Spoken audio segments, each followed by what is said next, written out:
everyone. Welcome to our webinar today. Thank you very much for joining us on Demo Day Wednesday, Intro to FE CashCalc. My name is David Scholes, I'm Director of Wealth Sales, and I'll be walking you through the webinar today. I do appreciate a lot of people watching this and the recording thereafter are either going to be fairly new to CashCalc or maybe have used the system for some time. So I will endeavour to ensure that everyone walks away from this having learned something. So we'll start off with the real basics of the system, kind of how to navigate yourself through it, what to look out for, and then we'll kind of crank up the sophistication and look at the more kind of edgier sides of the system. In terms of an agenda, we're going to be starting off by looking just for 2 minutes what Nexus is. You've probably heard us talk about Nexus a lot over the last year since we've launched it. Where does CashCalc sit within that ecosystem? So we'll spend a couple of minutes just doing that, and then we're going to go into those kind of 3 core pillars of CashCalc.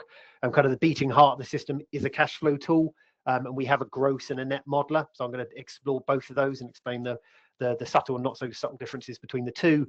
Then we're going to be looking at one of the other pillars, which is our client portal. How do you get all of your client data into FE CashCalc to run all the forecasts? Well, one way of doing that is using the CashCalc portal. So we'll have a look at that. Then the other side, the other pillar, are our financial planning calculators. So what are they? There's about 26, 27 calculators. We clearly won't go through every single one of those today because there's quite a few, but we'll be kind of picking out the main ones: CGT calculator, pension carry forward, pension forecast, IHT. There's pretty much a calculator for all of those core bits of tax calculations you need to do. So we'll signpost those as well. And one of the core themes today is very much around integrations.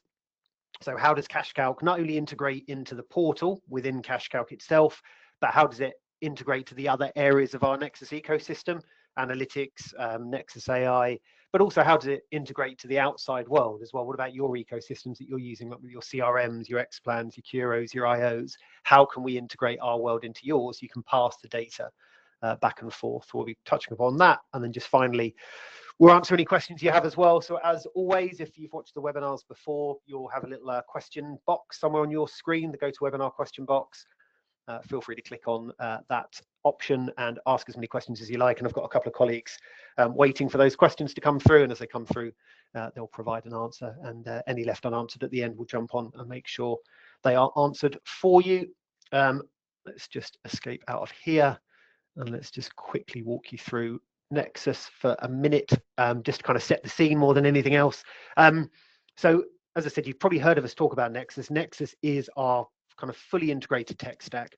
And the idea is, and the ambition of ours has always been, to create a one-stop shop solution that provides you with everything you need as an advisor. So as an advisor, you've got all these different disciplines. You've got risk profiling you've got to do. You've got cash flow.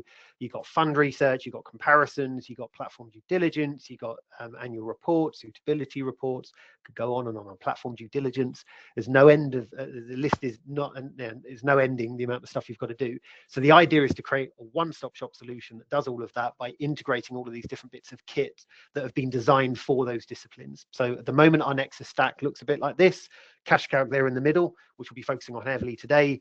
But on one side, you've got FE Analytics, which provides all of that data, fund data, MPS data, index data, sector data. You've got all of the reporting capabilities in analytics, and you've got the risk profiling tool in analytics as well. CashCalc, as I said, was designed for something completely different, which is providing those 3 pillars that I mentioned: cash flow portal, the financial planning calculators, which we'll be focusing on again heavily today. And then we've now got Advisor Asset. This time last year, we acquired Advisor Asset because, again, they bring something completely different to the table, which is platform due diligence and charge comparisons, kind of pension switching, which is now fully embedded within analytics. So there'll come a time where we'll stop calling it Advisor Asset because it's essentially analytics features. But for now, we'll stick with the name Advisor Asset. We've just acquired Contengo as well, which is super exciting. Contengo now brings to the table all of the client valuation and transactional data from your platforms and from your back office systems, giving you that kind of full 360 view of your firm, your network, your clients, etc. So we'll need to update this website to include Contengo now. They're on board and part of Nexus. And the only other thing that we offer as well, that's the kind of foundation, those kind of core solutions. But on top of that foundation, you've got this AI layer. So we've got Nexus AI now that integrates into CashCalc and analytics, soon to be Contengo as well. And the idea is our AI tool should allow you to extract even more value out of those kind of legacy systems you're using, but equally give you more features that you weren't able to get access to before we have AI. So I'll touch upon Nexus AI today because it's got a really neat little integration with CashCalc, which I think adds quite a lot of value. Super. Right, that's Nexus. As I said, though, today's focus is heavily going to be on CashCalc. So let's get rid of this and let's dive straight into CashCalc and Cashflow. So those of you that haven't seen CashCalc before, when you log in, this is the screen you're always presented with. How many clients you have, some kind of underlying data on some of your usage as well, some recent activity.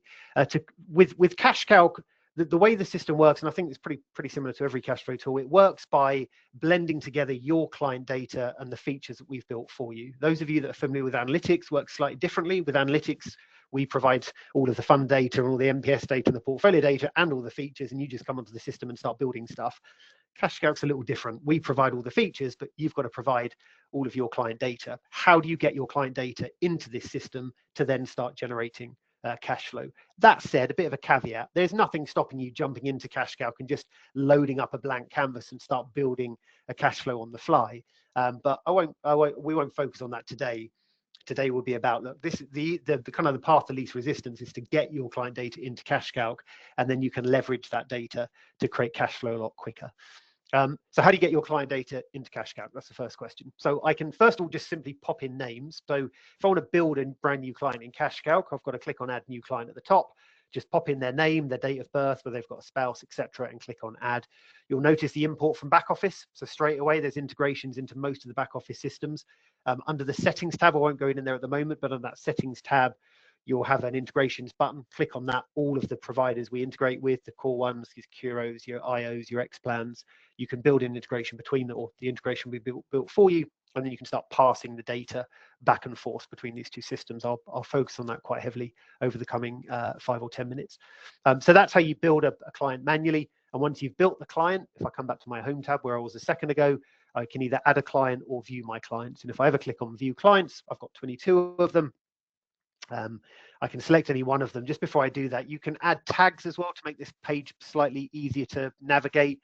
There will clearly come a time if you're managing 100, 150 clients, you might very quickly want to see all of those clients that are insurance clients or clients that are due for a review in December, or there are risk profile 5.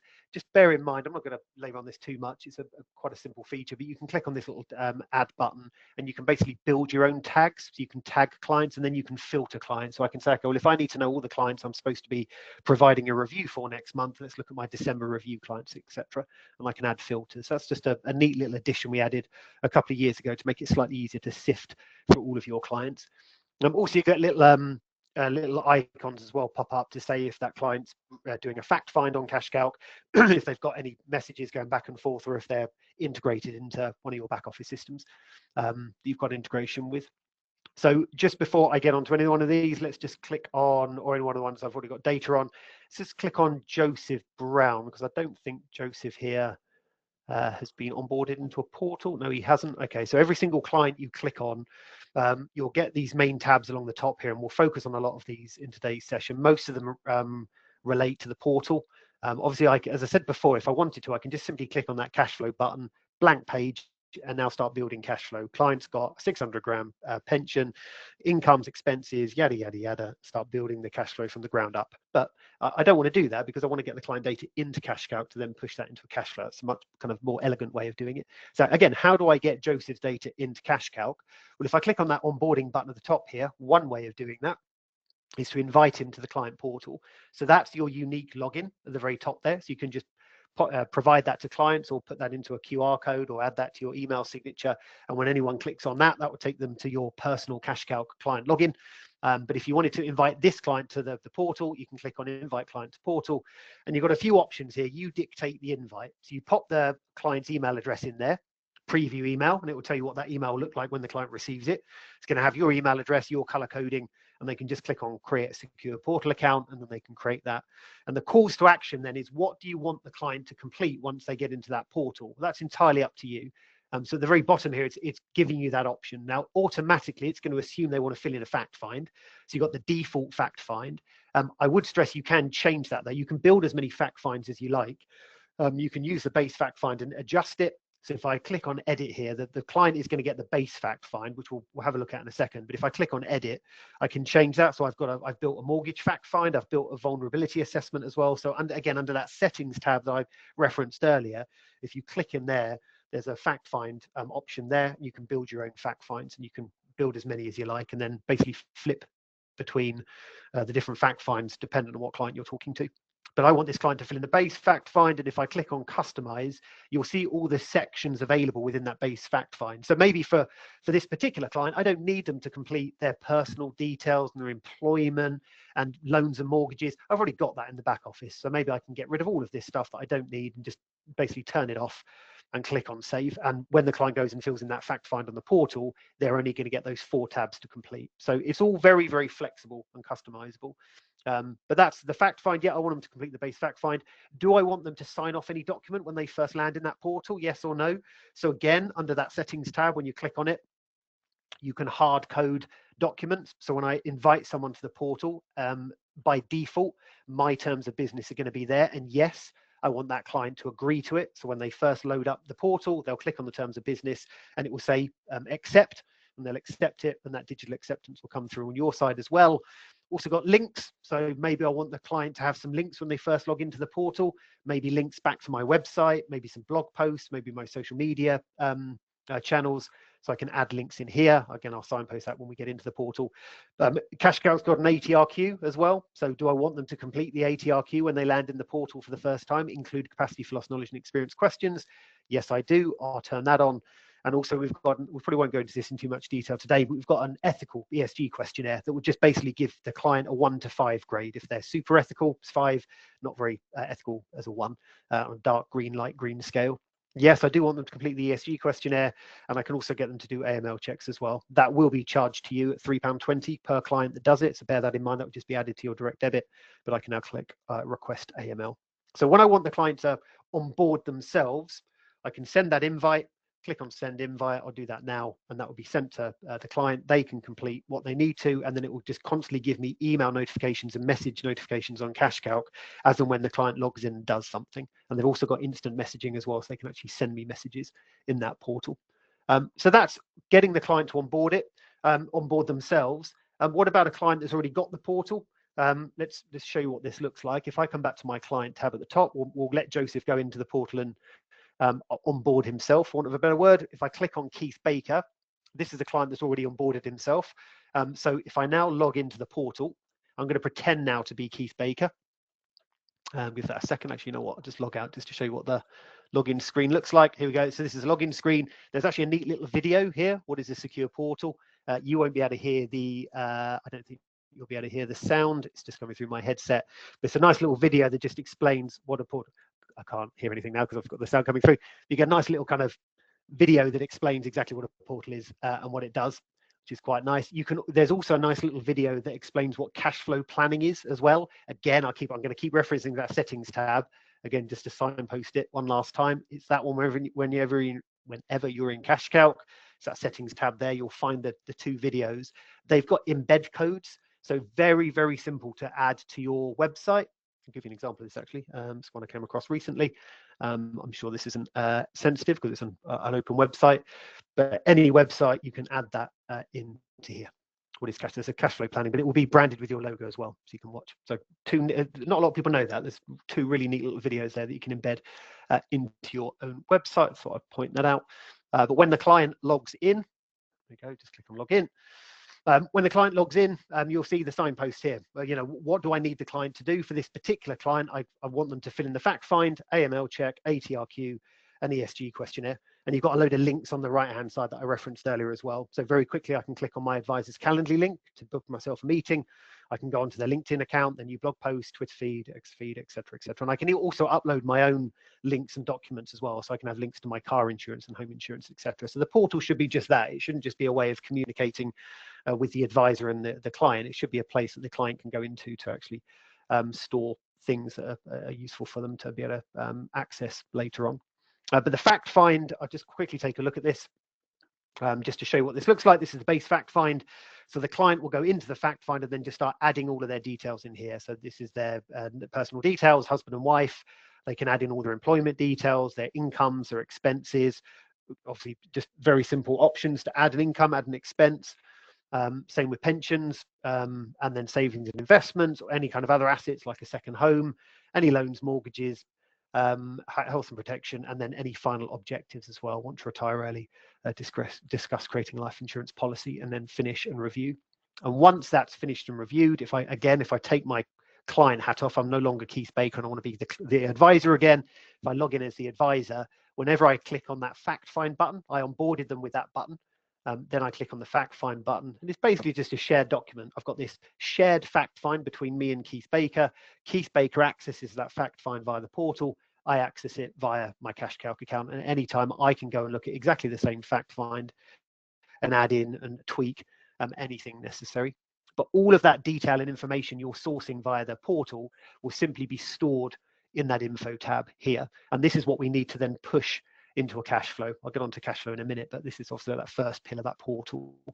But if I click on the info tab, you've got all of these tabs on the right hand side here. So if I click on investments, these are the investments we've pulled through.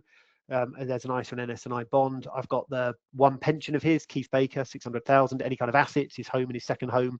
There's the incomes, there's the expenses. And again, I've pulled that in from the portal. There's nothing stopping me adding it manually. Obviously, most people don't want to add stuff manually because what's the point if there's a more automated route? There's nothing stopping you adding in expenses yourself and going to the investment tab and adding in the investments manually rather than not using the fact find. If it's in that info tab, I can then take that data and push it into a cash flow. So we're going to do that in a couple of moments. Before I do that, though, it's worth pointing out, as I have already mentioned it, but probably worth mentioning again, about the integration with the back office. So there are different ways of doing this. I can either use the portal to get my client data into CashCalc to then push into a cash flow, or I can just bring it across from the CRM into CashCalc, and that's what the integrations tab is. If I click on the integrations tab, I've got this is already set up with Curo back office system, so I can click on Keith Baker, and you'll see on all the tabbed assets, incomes, expenses, you've got two little buttons here. I've got all of the information. I've onboarded the data. I'm using the CashCalc portal to bring the data into my environment, into CashCalc environment, and then I can just hit the red button to push that data to Curo and update Curo. Or actually, you know what? My process doesn't involve the CashCalc portal. I've already got a portal on the other side that I use to import the data into Curo. In that case, I'm still going to follow that process, and I'll just hit the blue button. And I'll hit the blue button to bring all of that data from Curo into CashCalc. And then all of that data, whether you're using our portal or someone else's portal, the CRM integration, it really doesn't matter. Under the info tab, all of that data is going to be stored in here. Before I move on to cash flow, I probably might just want to quickly reference this ATRQ. We should have time today. So the ATRQ, just to point this out, on the portal side, again, I'm skipping between screens here. If I come back to the client portal, again, I'm Keith Baker. My profile, I've got what I am currently. So again, links to my fact find, but my attitude to risk, sustainable ESG questionnaire as well. You can see that the score, I'm a 3 out of 5, and my ESG score is a dark green, 5 out of 5. I've also got documents as well, so I can see the documents my advisor sent me, and I can see when I signed them off, etc. And the links, we've already referenced those. And you'll see most of the tabs here also have a tab back on the advisor side as well. So I just wanted to point out most of these tabs at the top here are related to the portal. If I wanted the client to sign a new ATRQ, I could hit the ATRQ tab and hit the update button. Give that a second. Or send a new questionnaire. If I wanted them to fill in a brand new ESG questionnaire, I click on the ethical tab and complete a brand new questionnaire, etc. If I want to do a new AML check, if I want to send new links across, if I want to send them a document, it's all relating to the portal. If I click on document, send document, attach a document, and then also say it needs agreement, when the client opens it their side, they'll accept it via digital acceptance. So again, that comes through from me and back to me, and I can view these at any time, and it will show me the document the client signed off before, and it even gives me the date and timestamp and even the IP address of when that client accepted that agreement or whatever document was signed. So I just wanted to make the point, if you think there's loads of options up here, just bear in mind the vast majority are relating to the portal. When you want them to do something, you can control it with these tabs at the top. But in the portal, if I just quickly come back to the dashboard, I'm just going to very quickly start a brand new ATRQ just to show you how this works. This will only take a couple of minutes. I'm going to just select, oh, that's not good. Press the wrong button. Let's log into that again. I'm going to fill in ATRQ. Wait for that to load up. Come on. There we go. That one. For some reason, I can't get to that next button. There it is. I wonder where that was. Next. Medium. So there are basically 12 questions in total. sorry, 13 questions, and an investment term question as well. So it's going to work out, so I'm just going to click the middle one on each one. It's going to work out how risky that client is, and then it's going to work out what the asset allocation should be based on the investment term. So clearly, if you're a short-term investor, you should have less equities, even if you're a 3 out of 5. But if you're a 3 out of 5 that's got 50 years to invest, you should have more equity content. So the equity content will be heavily dictated by that investment term question at the end. Then any additional questions, so capacity for loss, knowledge and experience. For some reason, there's something wrong with this share screen. I'm having to zoom out, but these are capacity for loss, knowledge and experience questions. So I can select no and yes to each one of those and type in any additional notes. And when I'm finished and reviewed, it shows me what the results are. Sorry, this is super small. And I can submit that. And that would then be submitted back to the advisor. It will say, thanks very much for the submission. It will tell me what the results are. Just zoom back into that. And if I come back into my advisor side, let's go back to Keith and Barbara. Let's refresh that. Let's come back to ATRQ. There should be a new ATRQ waiting for me. There we go. Keith Baker filled a new ATRQ. So I can now review that and take a look at basically what the clients have completed. It tells me what the results are, what the proposed asset allocation is. It even shows me the differences from last year, what they've put, particularly around the ATRQ questions, but also the capacity for loss questions as well. And then I just simply confirm what I want their risk profile to be. Let's just do 3 medium. I'll confirm that I'm happy with that and save and proceed. And that's now it's set. So that's the ATRQ done. Now, if you wanted to pick an investment solution that aligns to a 3 out of 5, we've built an integration with analytics. So as I mentioned at the very start of this webinar, the Nexus ecosystem should be integrated into one another. So we've got analytics, we've got CashCalc, we've got advisor asset. Analytics also has the same ATRQ as the one you've just completed on here. So if I come back to the ATRQ tab, once I've confirmed it, I can click on actions and I can export those results into analytics. And I won't, again, labor on this too much today, but once the results have gone into analytics, you can then pick an investment solution that is a 3 out of 5. You can then compare that against what the client currently has and then produce a final report, which looks a bit like this. And that final report that gets generated on the analytics side of the ecosystem will pull through all the questions and answers that the client filled out in the portal. It'll also give you the same result screen. The client came as at 3 out of 5. It will then pull through from the portal the capacity for loss and knowledge and experience questions the clients put, and any notes you added as well down there. And probably the most important, actually, this is quite useful, possibility of losses. It shows you how risky a risk profile 3 is. Obviously, in CashCalc, all you really get is the asset allocation and a bit of a risk description. On analytics, it actually gives you more meat on the bones, and it shows you this is how much loss you would have incurred over the last 20 years had you been taking this level of risk, kind of thing. And then, as I said, the most important page is pretty much this one that says, well, look, Mr. and Mrs. Client, based on the recommendation, we're proposing this Vanguard Life Strat or an MPS solution or a blend, whatever, but this is the proposed solution we're recommending. This is what you've currently got. And at the moment, what you currently have is sitting at a 2 out of 5. And what you're proposing is clearly a 3 out of 5 because that's where the ATR came out as. And let's have a look at diversification, risk, charges, volatility, the performance differences, the asset allocation, etc., etc. And then the fact sheets and the kids documents at the very end. And now when I've got that PDF, I can send it back to my client via the portal. If I come back into CashCalc, I can just click on the documents tab and send that to them via the portal. So I just wanted to make a note of that the ATRQ is the same in analytics and CashCalc, but they are integrated into one another. I can get the client to fill in the ATRQ on the CashCalc side, push the results into analytics, and then pick the investment solution and then send the report back to the portal, closing that loop. So that's the ATRQ. I won't bother going through the ethical ESG questionnaire, but very simple questionnaire that then just gives you that 1 to 5. Right, awesome. That's, as I said, there's 3 pillars here: portal, cash flow, financial planning calculators. Financial planning calculators is probably the easiest one. Let's focus now on cash flow. So I've spoken a lot now about, okay, how do I get the data into CashCalc? I can either use the portal, bring that data across. I can either use an integration into Xplan IO Curo, get that data into CashCalc. But now I'm sitting here with Keith with all of his information, his investments, his pensions, his assets, his incomes, his expenses, all of the data I need to create a cash flow. So I'll do exactly that. I can just hit update a calculator. I can call this current situation. And I can either push that into my net cash flow or my gross cash flow model. Now, I will cover off both of these today. It defaults to the net, so let's just stick with that. A good way of looking at this is the net is the simpler one of the two. It's perfect for someone that's not used cash flow in the past, wants something simple to kind of get used to cash flow, and then would probably migrate more and more cases to the gross model. And it's also particularly useful for clients that are quite simple. They're not particularly sophisticated cases, and I just want to run a very quick cash flow. Net model is perfect. And when we look out across the client usage, it's roughly about 50-50 at the moment. 50% cash flows are net, 50% gross. So I will cover off both, but it defaults to net, so we'll just stick with that for now. I want to take all of the data in CashCalc for Keith, all of these ticks. I won't bother with the house. You can pull across the homes, but they're illiquid assets. So it's a little bit different, but you can do it if you want to. It actually makes for quite nice cash flows to show what the house value is doing and how that sits beside all your liquid assets. But I won't do that here. I'll just export all of this. And, and as I said, that should save me a lot of time, because if I wanted to, I could have just clicked on this cash flow tab here.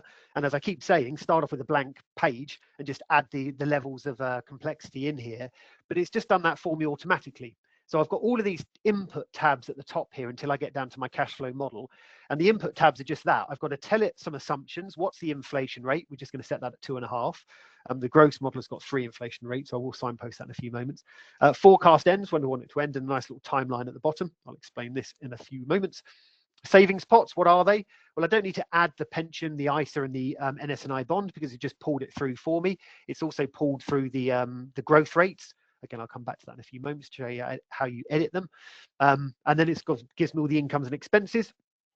So there's my 2 salaries and there's all my expenses. So again, I don't have to manually pop these in. I will explain how to add kind of tweaks to this in a few seconds. Then any kind of contributions and withdrawals. So is there any money coming in and out of the pots, particularly useful for like an employer contribution to a pension? We'll probably do that in a few moments. You can then add in any charges and fees. So if I'm the advisor charging 0.5% and I want that actioned on the cash flow, I can drop that in very quickly.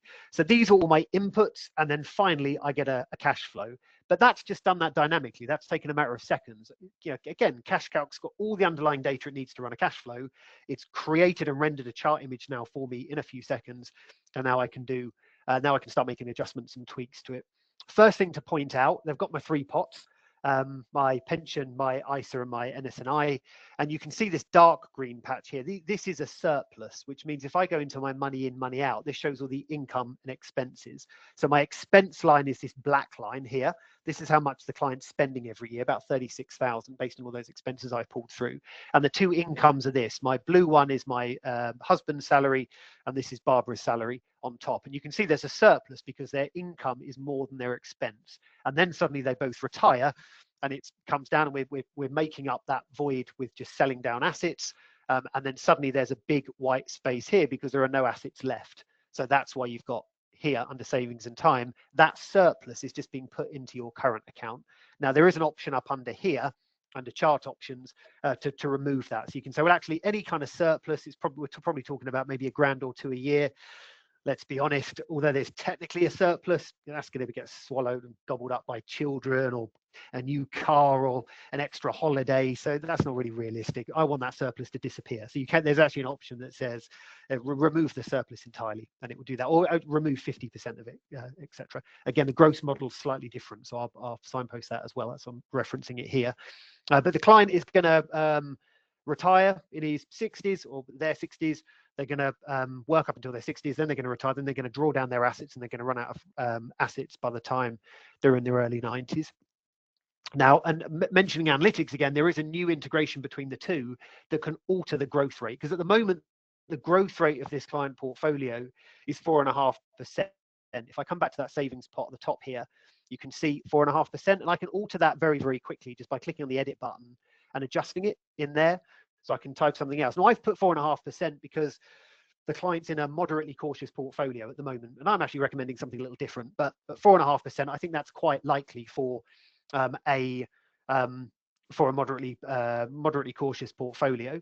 However, if I've got that portfolio in analytics and I want to pull that across, and it creates a bespoke growth rate for me based on the asset allocation, rather than me having to guesstimate it, which probably isn't going to be as compliant with my compliance team. If I click on the template tab, essentially all of your client portfolios sitting in your analytics account will be in here. So I can go and grab Keith Baker pension, and it essentially just looks at the asset allocation of that portfolio. It has an annualized growth rate for every single asset class, and on the fly, it's just building you a bespoke growth rate. So it says, look, you don't have to use a guesstimate, just use, solid real life, real time data going back 30, 40 years of analytics. And now suddenly that conversation is a little different, because I can go down to my cash flow model, and you can see now the client's not running out of assets until they're kind of mid to late 90s, based on, again, that asset allocation data. We can also do on CashCalc, which is quite neat, is create duplicates very quickly. So I might want to make adjustments to this one to show what life would look like if we made some changes, but I want to keep the original to be able to compare them. So I can click on clone forecast at the very top here and clone this one. So I'm just going to call this proposed solution. I want to clone from an existing forecast, which is my current situation. And if I click on create, as if by magic, I've got two of them side by side, current versus proposed, and they're just identical, they're carbon copies. But with my proposed solution, I want to make the proposal that they think about going up the risk spectrum a bit. They're cautious to moderate, they've got a few years to invest, and they're going to use that same solution post-retirement. So actually, I want them to be investing in something a bit more balanced, a bit more maybe moderately adventurous. So under that savings pots, I can do exactly the same, click on edit, and again, I can use my own logic and say, well, something moderately adventurous I think would grow at 6%, or again, I've got a portfolio in analytics called, I think I've called it Keith Baker Proposed. There we go. And that could be an MPS solution. That could be a multi-asset. That could be a mixed bag. That could be a blend of life strat and an MPS, whatever you like. But suddenly, moderately adventurous or balanced is certainly achieving a lot better growth, as you'd expect, based again on the asset allocation, probably a heavier equity content. And now we can go back to my cash flow model and very quickly compare the two differences. So I can go back to my cash flow model, click on compare forecast, whether I've got 2 forecasts or 20 forecasts, I can flip between them at the top here. And we can say, well, look, Mr. and Mrs. Client, with your current moderately cautious portfolio, you're going to be probably running out of money by the time you're in your mid to late 90s. If we go up that risk spectrum a bit, like your risk profile has told us, you shouldn't be running out of assets by the time you hit 100. And actually, there's going to be a good chunk, actually, well over $250,000 to leave for loved ones. Now, when I want to edit and add any logic to this, under the incomes and expenses tab, let's just add a few of these. So, for example, I might want to stress test this and say, what does life look like if there was suddenly a long-term care need when the client hits their kind of mid 80s? So I can click on add expense, and I can say, look, this is for long-term care.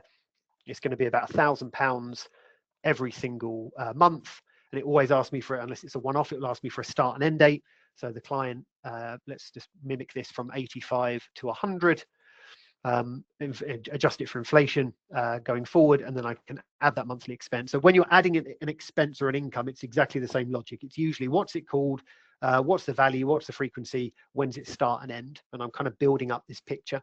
And then I can come back to my cash flow model, and I can very quickly see that kind of tail off. Okay, that's good. That will cover you for long-term care, Mr. or Mrs. Client. And again, if you want to delete any income and expense, you can just hit the delete button. Just delete this one, and you can see the headline numbers at the very bottom. I don't need to keep going back to my cash flow model to take a look at it. The headline number will update after a couple of seconds and show you what it starts at, what your retirement is, what the value is at retirement, and then what it ends at as well on the right-hand side. Also, you've got quick adds as well that are quite useful. So I can quick add a state pension into this. And that will just basically ask me if it's husband and wife, male, female, and do they get the full state allowance? If not, you can adjust.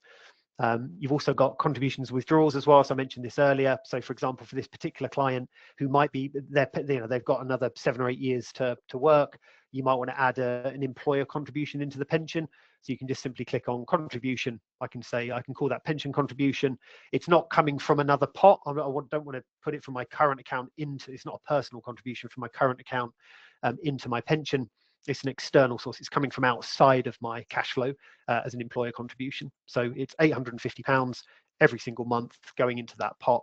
Let's just add this pension contribution from X date to Y date. So from one age to another, 61 to retirement. Add savings pot to savings pot pension, and I can now add that in, and it will now just simply add that to the pension. And you'll get the headline numbers again at the very bottom. I should make quite a big difference to it. I'll wait for that for a few seconds to update. And as I said, charges and fees, you can just simply add maybe an extra 0.5% charge for your advisor fee. And withdrawals, particularly useful for stuff like PCLS, or kind of drawdown, income drawdown, you can then specify how much is being drawn down from these pensions and how much that PCLS that client is taking at any given time. So I don't know why it's suddenly frozen on me. I'll come back to that in a second. If I click on quick add for withdrawals, you can add the income drawdown PCLS pretty quickly. But again, the gross model is a little bit more sophisticated, so I will show that in a few moments. In terms of tax, the one thing the model does when it comes to tax is when you're building a pension, when you've specified that something is a pension with that little tick box, it then asks you what the withdrawal tax rate would be. So it's simply recognizing that any money that gets taken out of this pension, it gets withdrawn from this pension, will have that tax rate of 20%, or if it's 40%, or if it's going to be, if you're going to mix the tax-free lump sum into that, you can make it 15%, for example. So 25% of 20%, 15. So that kind of accounts for that as well. So it's quite rudimentary. It's quite simple when it comes to tax. That's what it will focus on with tax. Obviously, the gross modeler, far more sophisticated to the penny. It will work out based on your personal allowance, based on the different tax bands, etc. But I wanted to point out, when we say that net doesn't do any tax and gross does, that's not strictly true. The net does do some tax modeling based on when you're signposting something as a pension in there. Also show you stress testing as well. This is popular. So, you know, this is looking great, Mr. and Mrs. Klein, but what would life look like if there was a sudden market crash? So I can stress test a market crash in here. We can say, look, from the market crash back in 2007, the credit crunch, what would that look like if that happened again shortly after you retired and that hit your main pension? And you can run that simulation. It shows you the crater, the recovery, and then 2 or 3 years worth of lost growth. I can apply that to the underlying cash flow, and it will then adjust it for me and show me what that would look like. And therefore, what kind of gap we're looking at, what kind of shortfall we're looking at. And again, you can remove that very quickly. And you can also run Monte Carlo simulations on this as well. So, okay, this is just one forecast. I've maybe done 1 or 2 forecasts, but let's add 10,000 forecasts over the top to see how the likelihood of this money running out at a particular moment in time. So if I come back to my current situation, for example, you'll see that that pot runs out at 93. So what we could do is run a Monte Carlo simulation on this, on Keith Baker's pension. Click on that. The minimum threshold is 0. We just don't want to run out of money because that pot ran out of money at 93. We don't want to run out of money at 93 because we want to invest in that Keith Baker proposed portfolio. Now, you can just pick a risk profile and it will run the risk profile analysis over the top. So what would it look like if you were just invested in a generic risk profile 3, 4, 5 solution? But again, that integration with analytics, I can pull across the proposed portfolio. It looks at the asset allocation, and now I can run 10,000 simulations over the top of that one forecast of their existing solution. And we can say, well, look, actually, I'll just do that 93. So that's when it was running out. Run that again. So we can say, well, look, Mr. and Mrs. Client, the light green one here is your cash flow at the moment, investing in that existing solution. If we were to run 10,000 simulations over the top of that, investing in that new proposed solution that's got more equity content, there is a 93% chance that it won't run out of money by the time it hits 93. So again, it just gives you a bit more confidence that the proposition you're proposing is a lot more sound than what they currently have and should hit these targets. And obviously, if the minimum threshold is 300,000, then put 300,000 and it changes the calculations underneath. And just lastly on this, you've got the yearly breakdown as well. So it will show you year on year, or we'll be looking at all the pretty charts, but this is the underlying maths. You can click on any one of these and it will show you all of the underlying maths that calculate that growth. So the money in, the money out, and the different pots and what they're worth, etc. So you can do that for every single year. And then finally, you click on create report and create a report either via PDF or Word on however many cash flow forecasts you've generated. So that's the net modeler. How does this differ to the gross model? If I just click on the cash flow tab at the very top, I have got a gross model ready and waiting. So we can just quickly walk through this, and this should give you a good understanding as to how the two differ. So when I create a cash flow, again, when I'm in the info tab, I can decide whether I do a net model or a gross model. When I click on the cash flow tab, it will divide them between net and gross. So if I click on this gross cash flow here, you'll see the differences between the two. First of all, it looks a little different.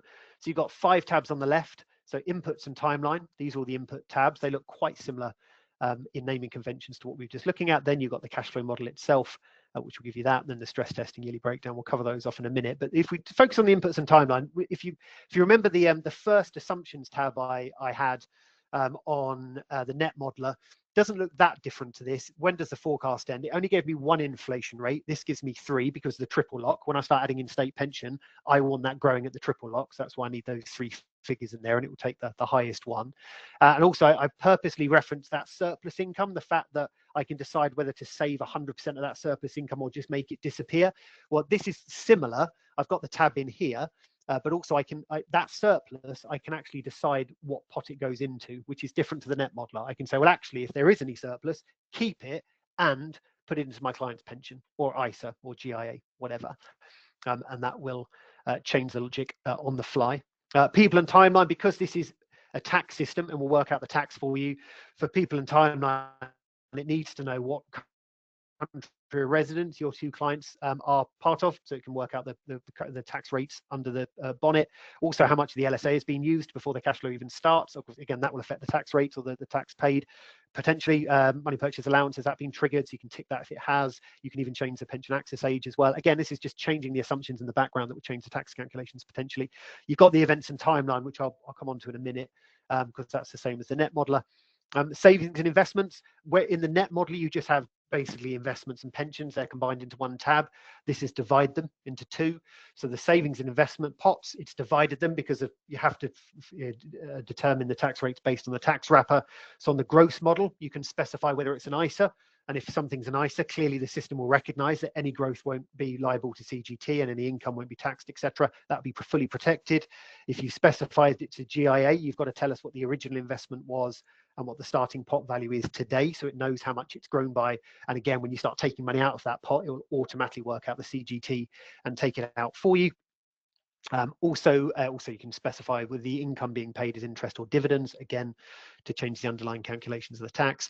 It also does chargeable gains, which is a relatively new addition, really neat. So I can say it's an onshore bond, but again, I've got to do a bit of heavy lifting here. I've got to tell it about this onshore bond so it can work out the chargeable gain for us when we start taking money out of it. So we can say the original bond purchase was 400,000. We bought 100 policies with that, and maybe we bought that 10 years ago. The starting pot value today is 650, so it's already grown a bit. We can add in previous withdrawals. So we can say, look, there was a withdrawal a couple of years ago of 10,000, and that was either a regular full encashment or partial encashment. I can add those in. I can also add top-ups as well. So we can say there was a top-up last year where the client added another 5,000. So you can add as much complexity to this as you like, then what the total return is. And again, once I've saved that logic is set. So when we start taking money out of that pot later on in the cash flow, it recognizes all of that and it will calculate the chargeable gain on the fly. So you can see a lot more sophisticated than net modeler. In case of savings, investment pots, pension, you've got 2 options, DC, DB. Adding the state pension is almost identical to the net modeler, apart from that triple lock. But DC pension, when I'm adding a DC pension into a cash flow, I can specify whether the pension drawdown is if the pot is fully uncrystallized. If it's not, you can specify how much of that pot is uncrystallized, again, allowing the system to work out the tax in the background. But also another new addition, which is really neat, is inherited pension. What about if this pension is actually inherited from someone that's died? Well, in that case, you can specify it's inherited, and you can say, well, that person that died wasn't 70, he was below the age of 75, so therefore any money that gets taken from this pot should be tax-free, or actually they were over 75, so any tax that gets taken should be taxed at the marginal rate of either Keith or Barbara, whoever owns that pot. So that's a neat little addition to make life a little simple. You'll find a lot of the things I'm doing here you can technically do on the net modeler. It's just a lot more heavy lifting. You've got to really add in all of those options into the net modeler, whereas this does this for you on the fly in the background. That's DC, DB. There isn't a DB option in the net modeler.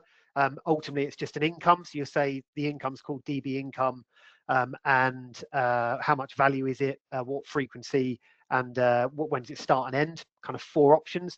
This is a lot more complicated. That's all well and good if it's already in payment. So we can say this is DB income in payment and they're getting 40,000 a year. That's great. And we can just start that on the cash flow now. But what if the client, what about if that is a deferred policy, or whether they're an active member? Well, if they're an active member, we need to link an income to it, which is their salary. That pulls through for me. Are they accruing benefits? Yes or no, or yes. Is it a career average scheme or a final salary? Well, this is a final salary scheme. Years of service 30. Desired income, desired retirement age is that.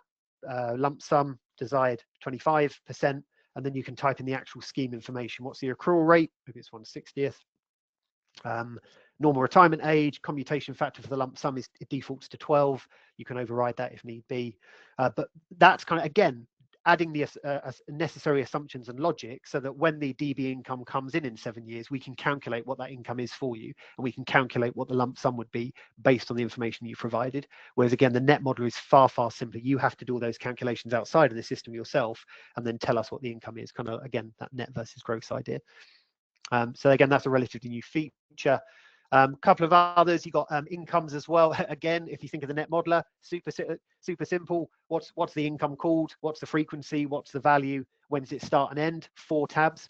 When you add an income into the gross modeler, again, it needs a lot more detail, because it first of all needs to know whether this income is employment income or other income. If it's other income, is it taxable or non-taxable? If it's taxed, we need to know if it's earned income or dividend income. And again, that can work it out for you. If it's employment, that's great. What is it? It's a salary. Is that employed salary? Okay, 70,000 a gross salary. If it's self-employed, obviously different tax rates. What's the gross profits? If you're a company director, Mr. and Mrs. Client, need to know gross salary and or gross dividends as well. So you can specify that. Let's say the salary is 70,000. Another recent addition to this tab or this particular feature is you can add income change. So yes, they're 70,000 now, but they might take part-time work in a few years coming up to retirement, or they might expect to get a promotion. So they expect their salary to increase significantly. So I can click on add income change and say, well, look, the gross salary is still going to be 70,000, but they're going to be part-time, and they're only going to really receive 50% of that, because they're going to go down to 50% working. And again, you'll notice you've got the ability to add bonuses as well. So bonuses in amount or percentage change, and benefits in kind. So maybe 10,000 in bonuses, 5,000 in benefits. And again, the system needs all that data, feeds off this data to generate the tax calculations for the cash flow model. And at the very end down here, pension contributions. So yes, the client's on 70,000 a year, but they are contributing to their pension. Again, we need to know that because we're trying to work out the calculations for you. So you can say, yes, I just need to make sure this system recognizes that the client's making defined contributions into that pension of his salary sacrifice, and it's a percentage of 6%.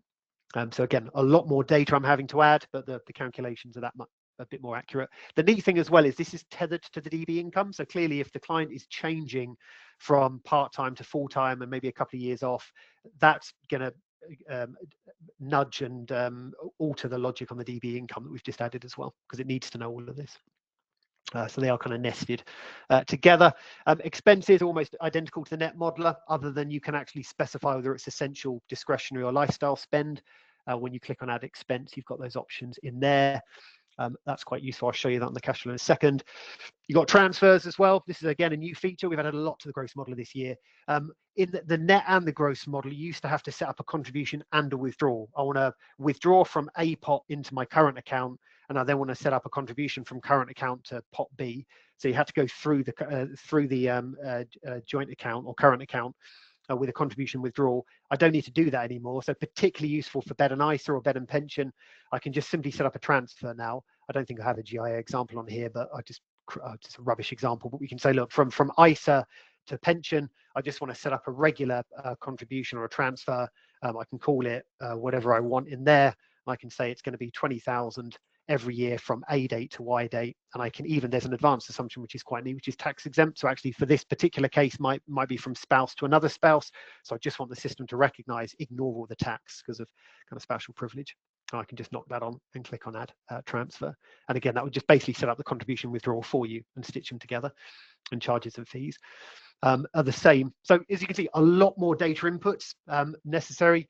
Again, when you click on withdrawals, I should have mentioned as well, you've got, again, PCLS Plus and Flexi Access Drawdown. And again, anything I'm doing here, it automatically knows the tax rates and it will calculate that for you. So when I click on my cash flow model, the cash flow model doesn't look too different to what we had earlier, a little bit crisper in terms of the graphics, but you'll see money in, money out. One of the big differences is I can start hiding things. So I can say, okay, well, if you hover over this is a tax-free lump sum the client's going to get off their pension, I can actually hide that. I can just deselect it and see what it looks like without. But more importantly, you can hide the expenses. That's why we've got 3 of them. So you can have a look at what the total expense line is and that tiny little surplus every year. But equally, I can then start looking at just what the essential is, particularly useful, again, for capacity for loss discussions. This is your essential spend. This is what you need to enjoy your standard living, perhaps. and that's the line we need to be over every single year to achieve just that.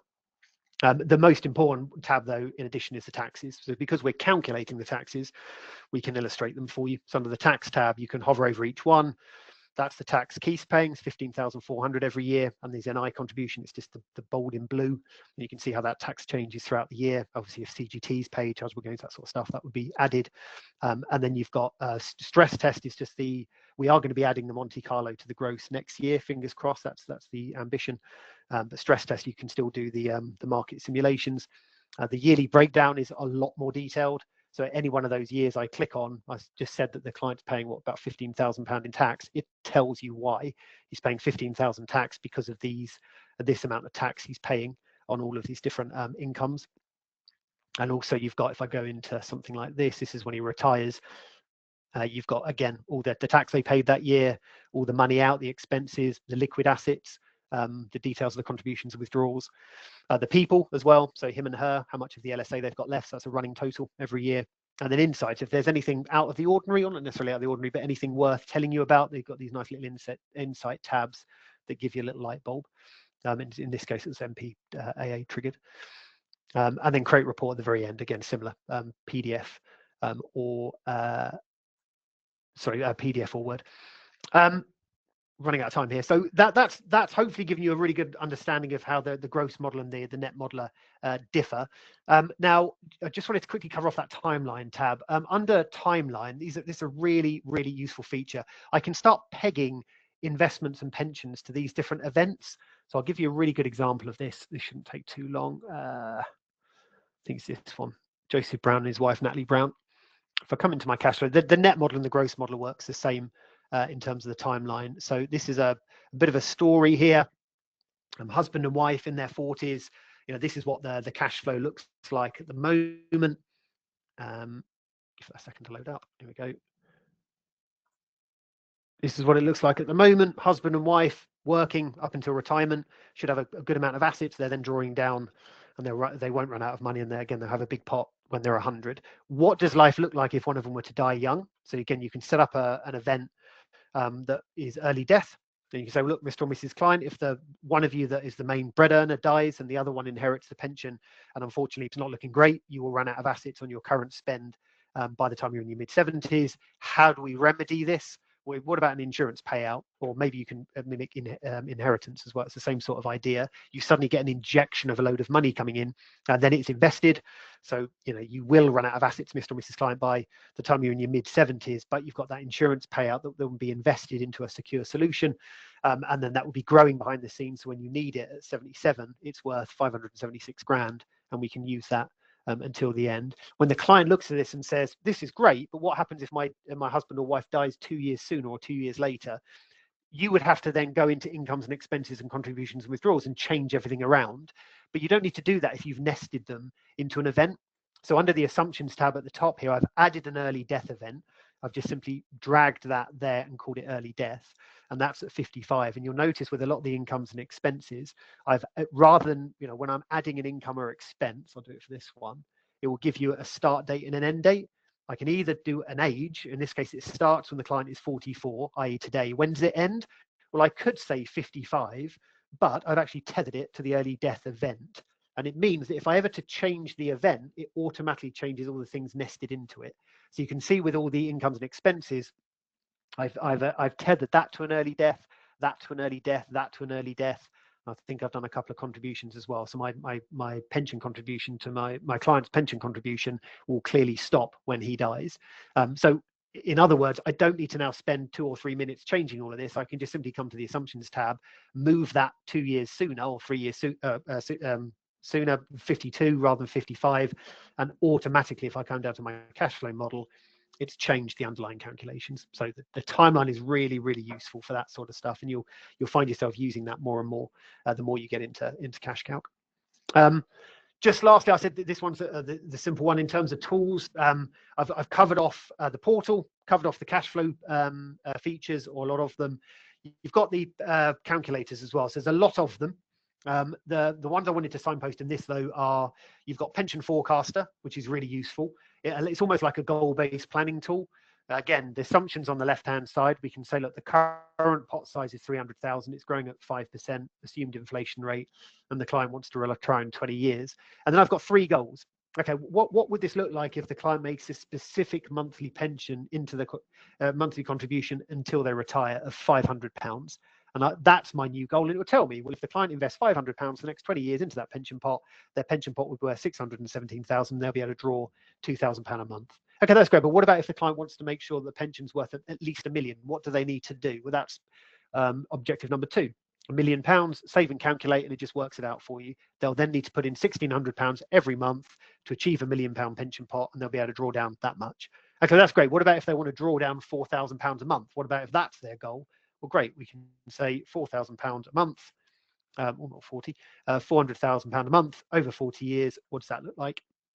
And again, it works it out for me. You need to invest 2,394 every single month based on those assumptions. So that's probably the most popular calculator. All of them work fairly similar to one another. Pension carry forward, you've always got kind of assumptions, data, picture. So this one's pension carry forward. It's quite a complicated topic, I suspect, to talk to clients about. So hopefully this makes it a little easier. We again put in the logic and the assumptions at the top. This is what my client earns. This is their salary. So this is their pension contribution this year. These are the previous pension contributions they've made in the last 3 years. And have they had the full allowance when it comes to pension carry forward? If not, you can type in what allowance they got in that particular year. But underneath that, you click on save and calculate. It then works out how much allowance they still have when it comes to pension contributions. But it gives you a nice, pretty picture at the very bottom down here. And so, well, actually, Mr. and Mrs. Client, you've just added 70,000 pension contribution this year, which is over your allowance. You've filled up that bucket. That's why it's all blue. But you've still got this green left, and you've just had to carry forward this dark blue onto this year. So it's kind of filling up buckets. It should hopefully be quite easy to show a client. So that's a popular one. You've also got a chargeable gains calculator on there. You've got a CGT calculator here as well, where you just type in the assets bought and sold, and it'll work out the CGT. Reduction in yield, VCT calculator. I could go on and on. There's videos for all of these as well on our YouTube channel. So that hopefully has covered off everything in CashCalc. The only other thing I would signpost just last, and I keep saying one last thing. The other thing to bear in mind is we've now got Nexus AI, which is our note taker tool. I'll just spend a minute on this very quickly. This note taker tool will sit on in your Teams meeting or on your Zoom calls, taking all the transcripts and recording all the meetings for you. And it just simply, and this is tethered now into CashCalc, which means that if I go and load up a recent meeting that's just happened, this is between Sarah, the advisor, and Sherlock Holmes. What is given to the advisor, again, just got off the call. If I scroll up here, you've got the meeting transcript that happened, and you've got the meeting recording, so I can watch it over. And I can also ask Nexus questions about that meeting. Tell me what we discussed. Tell me what we were discussing about that client's ISA. So they made contributions. I can't remember how much the contributions they made. What was it, etc. But then I can spin that up into different content as well. So the system will automatically create a meeting note summary for me. So when I next log into Nexus after that meeting, it gives me all the key points that were discussed, and then it gives me the action items, and it tells me the next steps as well. I can build myself some templates as well. So I could take that meeting transcript and get Nexus to create vulnerability assessments for this client. I just had an hour-long meeting with that client, Nexus, create a vulnerability assessment for me to show me how vulnerable that client is. And in your opinion, in AI's opinion, based on that transcript, give me a vulnerability assessment after every single meeting. And equally, you know what, I want to email that client meeting notes. I've just literally got off the call with them. I want to create meeting note template to say, hi, Sherlock, thanks very much for meeting with me. And here's what we discussed. Great. Well, I've now got that. I can copy that after the meeting, and I can come straight into my email. I can just whack that in there straight across to Sherlock Holmes. And that's what we discussed, Sherlock, just off the back of that meeting. But it does integrate into CashCalc. Probably running out of time here, so I won't be able to show this. But under the smart actions, I can just click on push to CRM, and I can push all of this data into CashCalc. So in the meeting, we discussed the client's home, the crown jewels, the ISA, he's got 2 ISAs in fact, and what his objectives are. There's a load of information we spoke about in that meeting that could sit in CashCalc. So I can click on smart actions and I can push that data. It will read the transcript, pick out all the things that can sit in CashCalc, and it will create Sherlock Holmes on CashCalc and push all that data to CashCalc for me. So this is the kind of the AI capability we're now starting to build out. Much more to follow. We've already started to build this, and we released this a few weeks ago. Super. Right, out of breath. Let's just quickly go back to the PowerPoint. Where are we? Let's get past here. Just wanted to end on this screen. Hopefully you've enjoyed that. Hopefully you got a lot of value from that. We do a lot of webinars every week, Demo Day Wednesday. We also do a lot of webinars around that as well. So if you would like to sign up for any webinars, just feel free to scan that QR code, and you'll be prompted on the correct, or you'll be taken to the correct website. Our team will be in contact with all of you that are watching this for a free trial. So if any of you want a free trial on analytics and or CashCalc and or Nexus AI, that kind of full Nexus ecosystem and Contengo, they'll reach out to you. Feel free to accept a trial offer of a month. And then finally, me and the team, we send out a lot of hints and tips via our social channels, LinkedIn in particular. So, if you are on LinkedIn, if you're fairly active on LinkedIn, and yeah, feel free to connect with me on the right-hand side there with that QR code. And yeah, hopefully you'll receive lots of hints and tips when we send them out, when I share them, when my team post. Super. I'm just going to quickly see if we've got any questions. I think my colleagues have been answering them, so I'll see if we've got any just quickly before we dash off. Let's just stop sharing. These are all answered.